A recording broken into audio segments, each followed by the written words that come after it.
வணக்கம் let's sport viewers, நான் உங்க Nivas and welcome to the IPL team preview series. இந்த வீடியோல நாம பார்க்க போற team Mumbai Indians. 5 time IPL winners. அவங்களுடைய ஃபேன்ஸ்னால செல்லமா ஒன் ஃபேமிலி அழைக்கப்படுற இந்த டீம் 6வது ஐபிஎல் வந்து ஜெயிப்பாங்களா மாட்டாங்களா அப்படின்றத அவங்க ஃபேன்ஸ் மனசுல இருக்கிற பெரிய கேள்வி. நம்ம ஆல்ரெடி சொன்னோம் ஒன் ஃபேமிலி தான் இவங்க நிக் நேம் அப்படின்னு. ஆனா போன சீசன் அந்த மாதிரி இல்ல. இந்த விஸ்வ படத்துல வீட்டுக்கு நடுவில் கோடு போடுற மாதிரி பல கோடுகள் போட்டு 2-3 ஃபேமிலிகளா பிரிஞ்சிருந்தாங்க போன சீசன். ஆனா அதெல்லாம் இல்ல. இந்த வாட்டி நாங்க எல்லாரும் ஒன்னு சேர்ந்து மறுபடியும் ஒன் ஃபேமிலி ஆயிட்டோம் அப்படின்னு சொல்ற மாதிரி இருக்கு அவங்களோட ரிட்டென்ஷன்ஸ். ரோஹித் சர்மா, ஹர்திக் பாண்டியா, சூரியகுமார் யாதவ் 3 பேருக்குமே ஒரே மாதிரி அமௌண்ட்டை கொடுத்து ரீடைன் பண்ணிருக்காங்க. ஜஸ்பிரீத் பும்ராவுக்கு அண்டர்ஸ்டாண்டபிளி கொஞ்சம் எக்ஸ்ட்ரா காசு கொடுத்துருக்காங்க. எந்த விதமான டவுட்டுமே இல்ல அதுல. ஏன் அவர் வந்து அதுக்கு டிசர்விங் அப்படின்றதுல. அது போக திலக் வர்மாவை ரீடைன் பண்ணிருக்காங்க. Exciting youngster, one for the future அப்படின்னு. மொத்தமாவே இந்தியன் ரிட்டென்ஷன்ஸ். அதுல அவங்களுடைய பேட்டிங்கை டோட்டலா கவர் பண்ற மாதிரி ஒரு இந்தியன் கோரை வந்து அவங்க ரீடைன் பண்ணிருக்காங்க. எந்த விதமான டவுட்டும் இல்லை அதுல. ஓப்பனிங்க்கு ரோஹித் சர்மா, 1 டவுன்ல சூரியகுமார் யாதவ், நம்பர் 4ல ப்ராபப்ளி வந்து ஒரு திலக் வர்மா ஆடுவார். ஸோ அங்கேயே வந்து அந்த மிடில் ஆர்டரும் கவர் ஆயிருது. ஒரு பினிஷரா ஹர்திக் பாண்டியா அண்ட் பவுலிங்க்கு ஜஸ்பிரீத் பும்ரான்னு சூப்பரான ரிட்டென்ஷன்ஸ். பட் இருக்கிற அந்த நடுவில் இருக்கிற ஹோல்ஸை அவங்க ஆக்ஷன்ல ஃபில் பண்ணிருக்காங்களா இல்லையா அப்படின்றது ஒரு பெரிய கேள்வி. ஆக்ஷன் அவங்களுக்கு எப்படி போச்சு அப்படின்னு பார்த்தோம்னா, ஃபர்ஸ்ட் 11ல நிறைய நல்ல பிளேயர்ஸ் எடுத்திருக்காங்க, அதுல டவுட்டே இல்லை. ஆனா பிரச்சனை அப்படின்றது அவங்களுடைய பெஞ்ச் ஸ்ட்ரென்த்ல. இதை பத்தி நம்ம லேட்டர் பார்ப்போம். இப்போ அவங்களுடைய பேட்டிங் ஆர்டர்ல பார்த்துலாம். ரோஹித் சர்மா கூட ஓபன் பண்ண போறது யாருன்றது ஒரு பெரிய கேள்வி. ரயன் ரிக்கல்டனா, வில் ஜாக்ஸா, 2 ஆப்ஷன் வச்சிருக்காங்க. வில் ஜாக்ஸை எடுத்துட்டு ஆரவாரமா போய் கட்டிலாம் பிடிச்சாங்க அந்த ஆப்ஷன் நடந்தப்ப. ஆனா அவர் டீம்ல ஆடுவாங்களா அப்படின்னா என்னை பொறுத்த வரைக்கும் பெருசா இல்ல, அதுக்கான சான்சஸ் கம்மின்னு தோணுது. காரணம் ரயன் ரிக்கல்டன் இருக்காரு. ரயன் ரிக்கல்டன் எம்ஐ கேப் டவுனுக்காக ஆடினாரு. இந்த SA20ல சூப்பரா பெர்ஃபார்ம் பண்ணாரு. ஃபைனல்ஸ்லயும் ஒரு நல்ல இம்பாக்ட்ஃபுல் இன்னிங்ஸ் ஆடி கொடுத்தாரு. அவரால் கண்டிப்பா இம்பாக்ட் கிரியேட் பண்ண முடியும் அப்படின்னு மும்பை இந்தியன்ஸ் நம்புவாங்க. பல வருஷமா மும்பை இந்தியன்ஸ் வந்து ரயன் ரிக்கல்டனை ஸ்கவுட் பண்ணிட்டு வராங்க அப்படின்றதுலயும் எந்த விதமான சந்தேகமும் இல்லை. ஒரு wicket keeper batsman, left handed batsman, அப்படியே ஒரு குவிண்டன் டிகாக் சாயல் இருக்கிற இந்த ரயன் ரிக்கல்டன் பெர்ஃபெக்டான ஓப்பனிங் பேர் ரோஹித் சர்மாவுக்கு. ஸோ நீங்க ஒரு பக்கம் ரோஹித் சர்மா, ஒரு பக்கம் ரயன் ரிக்கல்டன், ஒரு ஃபென்டாஸ்டிக்கான ஓப்பனிங் காம்பினேஷனை பார்க்க போறீங்க மும்பை இந்தியன்ஸுக்கு. 3-4ல வந்து அப்பவே சொன்னோம் Suryakumar Yadav and in form red hot ஃபார்ம்ல இருக்கிற Indian international cricketer Tilak Varma. அவர் வந்து இன்டர்நேஷனல் T20 டீம், இந்தியாவோட T20 டீமுக்கும் அங்கதான் ஆடுறாரு. ஸோ அவர் அப்படியே அதுல கண்டினியூ பண்ணுவாருன்னு தான் நான் நினைக்கிறேன். பட் இன்கேஸ் வில் ஜாக்ஸ் அவங்க ஆடணும்னு நினைச்சாங்கன்னா அவங்க எங்க அவரை வந்து ஆட முடியும் அப்படின்னு பார்த்தா அந்த நம்பர் 3 ஸ்லாட்ல தான். நம்பர் 3க்கு கீழே நீங்க வில் ஜாக்ஸை இறக்கவே முடியாது. பட் நீங்க நம்பர் 3ல வில் ஜாக்ஸ் ஆடுறீங்க அப்படின்னா நீங்க சூரியகுமார் யாதவ் 4ல ஆடுவீங்க, திலக் வர்மாவை 5ல ஆடுவீங்க. Are Mumbai Indians prepared to do that? அவங்களுடைய பெஸ்ட் 2 இந்தியன் பவுலர்ஸை அவங்க கீழே புஷ் பண்ண ரெடியா இருக்காங்களா இல்லையான்றது மிகப்பெரிய ஒரு கேள்வி. இதை நம்ம வெயிட் பண்ணி தான் பார்க்கணும். இவங்க எப்படி வந்து மேட்ச்ல அப்ரோச் பண்றாங்க இந்த கொஸ்டின் அப்படின்றது. பினிஷருக்கு ஹர்திக் பாண்டியா இருக்காரு நம்ம சொல்லிட்டோம். ஆனா அவர் கூட யார் ஆட போறா அந்த ரோல்ல அப்படின்றது ஒரு பெரிய கேள்வி. மும்பை இந்தியன்ஸ் எப்பயுமே ஒரு பேட்டர்ன் ஃபாலோ பண்ணுவாங்க. ஒரு கைரான் போலார்ட் மாதிரி ஒரு ஃபாரின் பவர் ஹிட்டர் பேட்ஸ்மேனை அந்த ஒரு நம்பர் 7ல வந்து யூஸ் பண்ணுவாங்க, நம்பர் 6 or 7ல வந்து யூஸ் பண்ணுவாங்க. இதே தான் அவங்க கடந்த சில சீசன்ஸ்லயும் வந்து டிம் டேவிட் வச்சும் பண்ணாங்க. டிம் டேவிட் பொலார்ட் டெலிவர் பண்ண அளவுக்கு பண்ணல அப்படின்னாலும் இந்த வாட்டி பெவன் ஜேக்கப்ஸ் எடுத்திருக்காங்க இந்த ரோலுக்கு. பெவன் ஜேக்கப்ஸ் அதே ரோல்ல அவங்க ஆடுவாங்களா இல்ல வேற யாருக்கிட்டையாவது போவாங்களா அப்படின்றது ஒரு பெரிய கொஸ்டின். இப்போ அவங்க பேட்டிங் ஆர்டர் பத்தி பார்த்துட்டோம். சில கேள்விகள் நம்ம வந்து கேட்டிருந்தாலும் அதெல்லாம் அவ்வளோ பெரிய இம்பாக்ட்ஃபுல் கொஸ்டின்ஸா இருக்கும்னு எனக்கு தோணலை. ஏன்னா அவங்க கிட்ட இருக்கிற குவாலிட்டி ஆஃப் இந்தியன் பேட்ஸ்மேன் அப்படி. கண்டிப்பா இந்த பேட்டிங் நல்லா இருக்குன்றதுல எந்த டவுட்டுமே கிடையாது. கொஸ்டின்ஸ் அதிகமா இருக்கிறது அவங்களுடைய பவுலிங் மேலதான். நியூ பால்ல எல்லா விக்கெட்டையும் எடுத்து மேட்சை வந்து மொத்தம் 6 ஓவர்லயே முடிச்சிடலாம்டா அப்படின்ற மாதிரி 2 பவுலர்ஸ் எடுத்திருக்காங்க, தீபக் சஹர் அண்ட் ட்ரெண்ட் போல்ட். நீங்க இந்த ஐபிஎல்ல பவர் பிளேல எந்த பவுலர்ஸ் பெஸ்டா பெர்ஃபார்ம் பண்ணிருக்காங்க நீங்க போய் பாத்தீங்க அப்படின்னா இவங்க 2 பேரும் இருக்கும் அந்த லிஸ்ட்ல. 2 பேரையுமே மும்பை இந்தியன்ஸ் எடுத்திருக்காங்க. ஃபென்டாஸ்டிக்கான நியூ பால் பவுலிங்கா இருக்க போகுது மும்பை இந்தியன்ஸுக்கு. அண்ட் ஒன் சேஞ்ச்ல வந்து ஜஸ்பிரீத் பும்ரா வேற கொண்டு வருவாங்க. ஸோ அதுவும் இஃப் பும்ரா இஸ் ஃபிட் அந்த ஃபாஸ்ட் பவுலிங் அட்டாக்ன்றது பெர்ஃபெக்டா இருக்கும். ஆனா இங்க ஒரு கேள்வி என்ன அப்படின்னா, ட்ரெண்ட் போல்ட் வயசாயிருச்சு. SA20க்கு அப்புறம் வேற எதுவுமே அவர் கிரிக்கெட்டே ஆடல. அண்ட் தீபக் ஜா ரொம்ப நாளா கிரிக்கெட் ஆடல, நிறைய இன்ஜுரி ப்ரோன். இதுக்கு முன்னாடி ஃபிட்னஸ்ல ஒர்க் பண்ணிருக்கிறதா சொல்லியிருக்கிறாங்க. ஆனா ஃபுல் சீசன் இன்ஜூர் ஆகாம இவங்க 2 பேரால ஆட முடியுமா அப்படின்றது ஒரு கேள்வி. என்ன மாதிரியான ஃபார்ம்ல இருக்காங்க 2 பேரும் அப்படின்றது இன்னொரு ஒரு கேள்வி. ஸோ இவங்க 2 பேரும் நல்லா பெர்ஃபார்ம் பண்ணா மும்பை இந்தியன்ஸுக்கு நல்லதுதான்.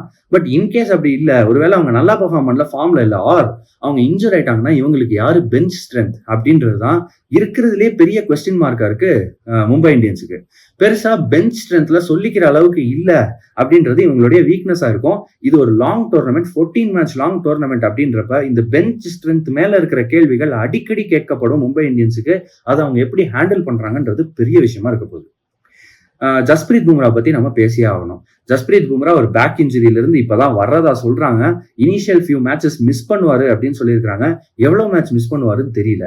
இப்ப அவர் 3-4 மேட்ச் தான் மிஸ் பண்றாருன்னா ஓகே, பட் பாதி சீசனுக்கு மேல அவர் மிஸ் பண்றாரு அப்படின்னா அது மிகப்பெரிய செட்பேக்கா இருக்கும் மும்பை இந்தியன்ஸுக்கு. அவங்க குவாலிஃபை ஆக மாட்டாங்கன்னு கிளியராகவே சொல்லிடலாம் நான் நினைக்கிறேன். பட் இன்கேஸ் அப்படி இல்ல, அவர் ஒரு 3 மேட்ச் 4 மேட்ச் மிஸ் பண்ணிட்டு 5வது மேட்ச்லயே அவர் வந்துட்டாரு அப்படின்னாலும் அவர் என்ன மாதிரி ஃபார்ம்ல திரும்ப வராருன்னு தெரியாது. ஸோ அவங்களுடைய என்டையர் ஃபாஸ்ட் பவுலிங் அட்டாக் மேல இருக்கிற கொஸ்டின்ஸ் இன்னமும் அதிகமாகுதுன்னே சொல்லலாம். பும்ராவுடைய ஃபிட்னஸை மைண்ட்ல வைக்கும் போது ஹர்திக் பாண்டியா ஓவர்ஸ் போட வேண்டியதா வரும், ஓவர் டைம் ஒர்க் பண்ண வேண்டியதா வரும், பேட்டிங்லயும் சரி பவுலிங்லயும் சரி. ஹர்திக் பாண்டியாவும் is not the fittest horse அப்படின்னு சொல்லலாம். அடிக்கடி அவருக்குமே ஃபிட்னஸ் கன்சர்ன்ஸ் வந்திருக்குன்றத நாம பார்த்துருக்குறோம். ஸோ அவங்க ஹர்திக் பாண்டியா ஒருவேளை ஆடலை ஃபிட்னஸ்னால அப்படின்னா யாரை ரீப்ளேஸ் பண்ண யூஸ் பண்ணுவாங்க அப்படின்றதும் ஒரு பெரிய கேள்வி. முதல் மேட்சே இன்ஃபேக்ட் ஹர்திக் பாண்டியா ஆட போறது இல்ல, இன்ஜுரினால கிடையாது. அவர் போன சீசன் கேப்டனா இருந்து 3 மேட்ச் ஸ்லோ ஓவர் ரேட்டுக்கு ஃபைன் வாங்கினதுனால ஒரு மேட்ச் பேன் ரிசீவ் பண்ணியிருக்காரு. அந்த பேனை இந்த சீசனுடைய முதல் மேட்ச் அவர் சர்வ் பண்ணி ஆகணும். அப்போ அவருக்கு பதிலாக யார் ஆடுவாங்க? ராஜ் அங்கத் பாவாவை எடுத்திருக்கிறாங்க. ராஜ் பாவா அண்டர் 19ல செமையான ஒரு பேர் எடுத்தாரு. ஆனா அதுக்கப்புறம் அவர் பேர் அடிக்கடி அடிப்படலை அப்படின்ற மாதிரியான ஒரு சிச்சுவேஷன்ல தான் இருந்திருக்காரு. அவ்வளோ இம்பாக்ட்ஃபுல் பெர்ஃபார்மன்சஸ் டொமஸ்டிக் இந்த ஒரு இதுல அடிக்கடி வரல அப்படின்றத நம்ம பாக்குறோம். ஸோ ராஜ் பாவா ஹர்திக் பாண்டியாக்கு ரீப்ளேஸ்மெண்ட்டா இவங்க யூஸ் பண்ணுவாங்களா மாட்டாங்களான்றதும் பொறுத்திருந்து பார்க்க வேண்டியதா இருக்கு. பவுலிங்ல அகைன் இதான் பிரச்சனையா இருந்திருக்கு, ரீப்ளேஸ்மெண்ட்ஸ் பெருசா இல்லை. சரி, ஸ்பின் பவுலிங் டிபார்ட்மெண்ட் எப்படி இருக்கு? ஆக்ஷன்ல அல்லாஹ் கசன்ஃபர் எடுத்திருந்தாங்க. Allah Ghazanfar is a fantastic spinner from Afghanistan. But unfortunately அவர் இன்ஜூர் ஆனதுனால அவரால் சாம்பியன்ஸ் ட்ரோஃபியும் ஆட முடியாம போயிடுச்சு ஆப்கானிஸ்தானுக்கு. இப்ப ஐபிஎல் அவர் ஆட மாட்டாருன்னு சொன்னதுனால அவருக்கு பதிலாக ரீப்ளேஸ்மெண்டா முஜிபுர் ரஹ்மானுக்கு போயிருக்காங்க. மேபி அந்த இனிஷியல் ஃபியூ மேட்சஸ் பும்ரா ஆடாத மேட்சஸ் முஜிபை வச்சு ஆடுவாங்களா? முஜிப் நல்ல நியூ பால்ல நிறைய ஓவர்ஸ் போடுவாரு. ஸோ மேபி முஜிப் அதுக்காக யோசிக்கிறாங்களா அப்படின்றது எல்லாமே நமக்கு தோணுச்சு. பட் முஜிபுர் ரஹ்மான் ஒரு நல்ல ரீப்ளேஸ்மெண்டான்னு கேட்டா இல்லவே இல்லைன்னு தான் நான் சொல்லுவேன். ஏன்னா அவர் ரீசெண்ட் டைம்ஸ்ல ஃபார்ம்ல இல்லவே இல்லை. அவர் பவுலிங்கை தவிர பெருசா ஒன்றும் ஆஃபர் பண்ண மாட்டாரு. அவருடைய ஃபீல்டிங் ஒரு பெரிய பிரச்சனையாவே இருந்திருக்கு நிறைய டீம்ஸுக்கு. இப்படி இருக்கும்போது அவர் ஒரு நல்ல ரீப்ளேஸ்மெண்டா அப்படின்றதும் ஒரு கேள்வி. மேபி வேற யார்கிட்டயாவது அவங்க போயிருக்கலாமா அப்படின்றது ஒரு கொஸ்டின். ஆனா அதெல்லாம் விட்டுத்தலுங்க, அவங்களுடைய ஸ்பின் டிபார்ட்மெண்ட்டை முழுக்க இந்த ஒரு ஆள் மேலேயே நம்பி கட்டியிருக்கிறாங்கன்னு சொல்லலாம். அவர் தான் மிச்சல் சாண்ட்னர். ரீசெண்ட் டைம்ஸ்ல கிரிக்கெட்லயே பெஸ்ட் லெஃப்ட் ஆர்ம் ஸ்பின்னர் இவர் தான், அதுல டவுட்டே கிடையாது.